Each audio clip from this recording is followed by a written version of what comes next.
자, 반갑습니다. 배동찬 교수의 맛있는 돈 이야기의 배동찬입니다. 자, 여러분 반갑습니다. 국토부에서 작년 11월 16일이죠. 그 입법 예고가 되었던 공동주택 분양가격 산정 등에 관한 규칙 개정안이 대통령 직속 규제개혁위원회에 통과되어서 이제 올해, 즉 2019년이죠. 3월 중순부터 공동주택의 분양가격이 이제 공시가 시행된다고 합니다. 그 대상은요. 분양가 상한제 적용 대상, 공공택지 내에서 공급되는 공동주택, 즉 아파트가 그 대상이 되겠죠. 이 분양가격 공시 항목은 현행 12개에서 이제 62개로 이제 항목이 확대가 된다는 거죠. 여기 화면을 보시면 알 수가 있겠죠. 네, 택지비, 공사비, 간접비가 있는데 택지비가 3개에서 4개로 공사비가 5개에서 무려 51개로 또 간접비가 3개에서 6개로 이렇게 이제 증가가 됐다는 겁니다. 그래서 뭐 자세한 사항을 또 보면 여기 택지비 4개 항목이 있죠. 요 4개 항목이 뭐 택지 공급 가격, 기간이자, 필요적 경비, 그 밖의 비용인데요. 요번에 이제 추가된 게 이제 필요적 경비죠. 요 필요적 경비 속에 제세 공과금하고 등기 수수료 등 이런 것까지 다 이제 세세하게 이렇게 다 이제 표시가 된다는 거죠. 그 다음 화면을 보시면 이제 건축비가 있는데 이 건축비는 크게 공사비하고 간접비 그리고 그 밖의 비용이고요. 이 공사비에서 토목, 건축, 기계설비, 그 밖의 공정 또 그 밖의 공사비를 해가지고 좀 자세하게 좀 나와 있습니다. 그래서 우리가 이렇게 다 많은 걸 우리가 다 기억하실 필요가 없어요. 이건 뭐 다 기억하시라 하고 또 외우라고 해도 여러분 안 외우실 거잖아요. 또 그리고 중요한 거 외우실 필요조차도 없다는 거죠. 물론 이제 뭐 공인중개사 시험을 준비하시는 분들 입장이라면 작년과 올해 달라진 공법 중에 1장 주택법이 되겠죠. 그리고 3절 주택의 공급 가격 및 공급 질서의 유지에서 분양가격 공시 부분이 나와요. 공발 부분이. 그래서 분양가격 공시 부분에서 작년과 올해 달라진 공법 내용이지 않습니까? 또한 요거는 분양가 상한제하고도 관련이 있겠죠. 즉 분양가 상한제라는 것은 시사 문제까지 연관성이 있다라고 볼 수 있겠죠. 즉 분양가 상한제하고 요 분양 원가 공개는 아마 학계론 문제 플러스 공법 문제에 아마 출제될 가능성이 좀 있어 보인다라고 저 나름대로 한번 생각을 한번 해봅니다. 아무튼 우리가 공인중개사 시험을 준비하신 분들이 아니라면요. 우리 일반인들은 그냥 이거 다 외우실 필요도 없고 그냥 요런 게 있다. 이처럼 분양 원가를 왜 공개하냐? 그리고 분양 원가가 공개가 되면 부동산 가격은 어떻게 되냐?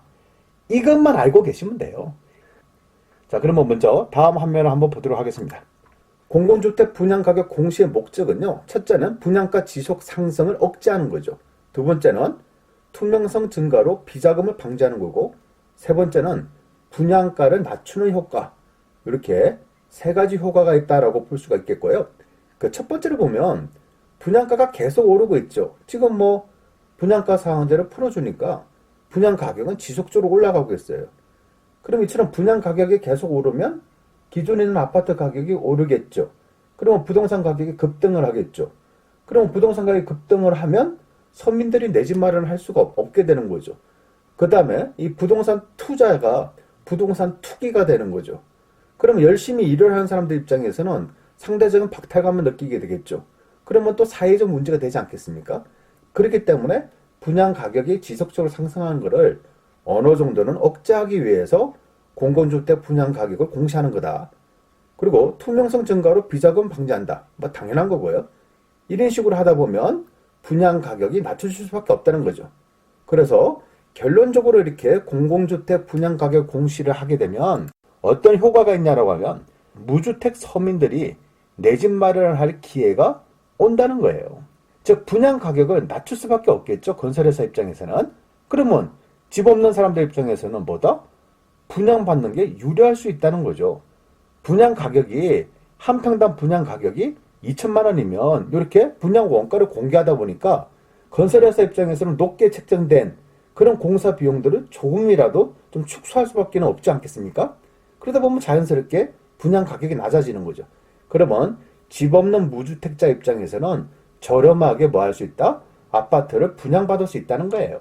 그래서 집 없는 사람들 입장에서는 내 집 마련할 수 있는 기회가 오는 거다라고 생각할 수가 있죠. 다만 이렇게 공공주택 분양가격 공시하게 되면 단점도 있을 수 있겠죠. 그러한 단점이 바로 뭐냐라고 하면 낮은 분양가로 인해 가지고 이제 시세 차익을 노리는 이 투기를 할 수도 있겠죠. 그 한 평당 분양 가격이 2천만 원인데 분양 가격 공시로 인해 가지고 한 평당 분양 가격을 뭐 1,700만 원을 분양한다. 그러면 한 평당 300만 원이 싸다. 그러면 이 아파트가 33평 아파트다. 그러면 33평 곱하기 한 평당 300만 원이니까 9,900만 원이다. 그러면 요거는 분양받는 즉시 뭐다? 9,900만 원, 즉 1억 정도가 시세 차익을 볼 수가 있지 않겠습니까? 그럼 어떻게 보면 또 로또 분양권이 또 될 수도 있다는 얘기예요. 그리고 두 번째로 보면 저가 자재 사용이 되겠죠. 즉 분양 원가를 낮추기 위해서 또 저렴하게 분양을 하는 대신 뭘 할 수 있다? 그냥 자재를 나쁜 거를 쓸 수도 있다는 얘기예요. 그러면 최종적으로 보면 주택에 대한 품질이, 주택 품질이 떨어질 수 있다는 얘기예요. 그런데 제가 보기에는 요거보다 더 문제, 즉 낮은 분양가, 저가의 자재 사용, 요거보다 더 문제가 바로 뭐냐라고 하면 바로 이거죠. 건축 경기가 하락할 수 있다는 얘기예요. 즉 그게 분양 가격이 이렇게 올라가면 주변에 있는 아파트 가격도 올라가지 않습니까? 왜냐하면 우리 집 아파트 가격이 한 평당 2천만 원인데 지금 옆에서 분양하는 그 아파트가 한 평당 2,500만 원이다. 그럼 우리 아파트가 한 평당 2천만 원이면 2,500만 원에 비해서 저평가되지 않았냐. 그럼 우리가 한 평당 100만 원 내지 200만 원 올리자. 그럼 덩달아서 올라가는 거죠. 그런데 공공주택 분양 가격 공시하게 됨으로써 분양 가격이 떨어지면 우리 아파트 가격이 2천만 원인데 옆에 분양하는 그 새 아파트의 분양 가격이 한 평당 1,900만 원이다. 이러면 이제 곤란한 거예요. 저희 아파트 입장에서는. 그렇지 않나요? 우리 집 아파트는 오래된 아파트고 옆에 지을 예정인 그 아파트는 새 아파트인데 앞으로 2년 뒤, 3년 뒤 완공인데 우리 집보다 가격이 싸다는 거예요. 그러면 어떤 누가 더 저렴하고 새 아파트 그쪽으로 우리가 가려고 하겠죠. 우리 아파트를 계속 가지고 있을 일은 없겠죠.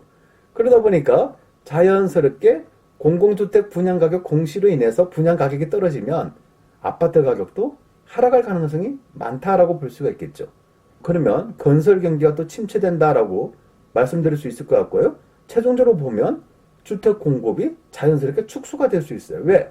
건설회사에서 마진이 줄어드니까 자연스럽게 공급도 축소가 될 수밖에 없겠죠.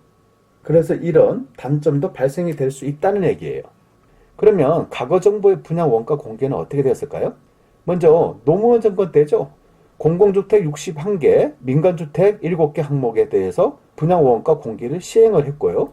이명박 정권 때는 공공부문 12개로 축소를 했고 박근혜 정부 때는 민간 부분 공개 의무를 완전히 폐지를 했습니다. 그리고 현재에서 노무현 정권 때 공공주택 61개 플러스 1개 더해서 지금 62개로 이제 노무현 정권 때처럼 이제 복원이 된다는 얘기죠.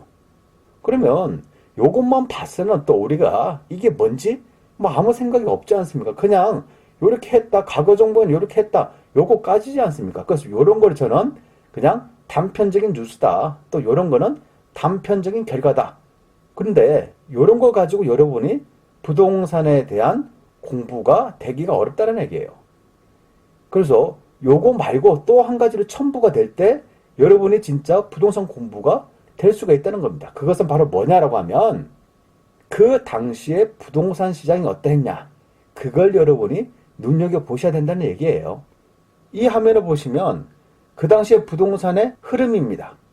먼저 노무현 대통령 때 얼마나 그때 부동산 많이 올랐어요. 물론 노무현 대통령은 부동산가에 뭐 전쟁을 선포하다시피 해가지고 그냥 양도소득세 중과세부터 해가지고 종합부동산세를 뭐 신설하고 초강력 부동산 대책을 내놨지 않습니까?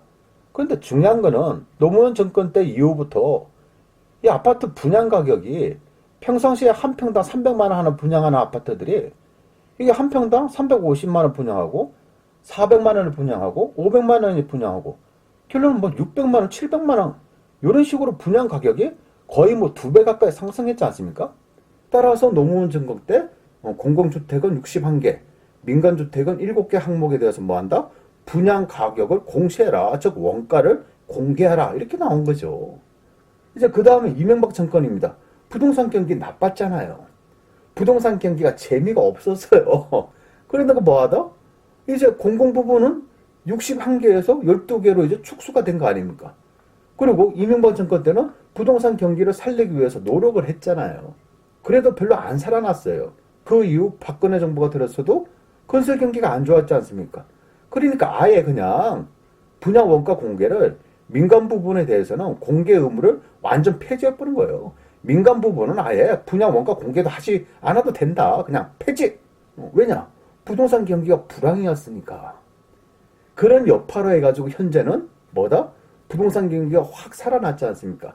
확 살아나다 보니까 계속 이제 부동산 가격도 오르고 분양가도 계속 오르고 아파트 가격도 오르고 그 정부 입장에서는 이거 곤란하잖아요. 너무 많이 또 상승하니까.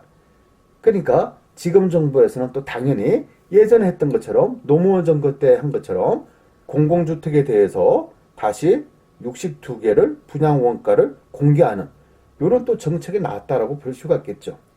이거를 보면 우리는 느낄 수가 있습니다. 뭘 느낄 수 있냐라고 하면 부동산이 호황일 때는 분양가에 대해서 규제를 하고 또 분양 원가를 공개하라라고 정부가 나서게 되는 거죠. 그리고 부동산 경기가 안 좋고 부동산이 불황일 때 정부는 또 분양가 규제를 해제를 하죠. 그 다음에 분양 가격 원가 공개를 또 폐지를 한다는 얘기예요. 그렇지 않습니까? 그래서 요거는 부동산 투자를 잘하는 사람들의 특징은 이런 정책에 맞춰가지고 움직이는 거죠. 또한 부동산 투자를 잘하는 사람들은 저와 같이 이렇게 열심히 공부를 하시면 뭘 느낄 수 있냐라고 하면 앞으로 정책이 요거 나오겠다. 또 다른 정책이 나오겠다. 요런 단계까지 이제 올라갈 수도 있다는 얘기예요. 작은 마무리를 한번 해드리면 투자하시는 분들 입장, 즉 다주택자 입장에서는 재미가 없는 그런 시기인데 청약 자격은 되고 주택이 없는 무주택자 입장에서는 오히려 저렴하게 분양을 받을 수 있는 기회가 될 수도 있을 것 같아요. 단 제가 그렇게 말씀드리는 거잖아요. 좋은 지역에 대해서 분양을 받으셔야 되는 거예요. 또 분양 가격이 주변 아파트 가격하고 비교를 해가지고 저렴할 때 그때 분양을 받으시는 거지. 지금 분양 원가가 공개돼가지고 분양 가격이 떨어진다고 해가지고 저 지방에 있는 또 수도권이라 하더라도 뭐 저기 북쪽에 있는 또 너무 남쪽에 있는 또 너무 동쪽에 있는 요렇게 안 좋은 곳에 이 아까운 청량을 쓴다는 거는 너무나 좀 아깝지 않나요? 그런 생각이 듭니다. 그래서 앞서 제가 강의를 해드렸죠. 분양권 불안하다. 요 방송을 다시 한번 보시면 그 이유에 대해서 또 어떤 분양권을 받아야 되는지 그런 부분에까지 설명이 되어 있습니다. 반드시 확인 해보시고요.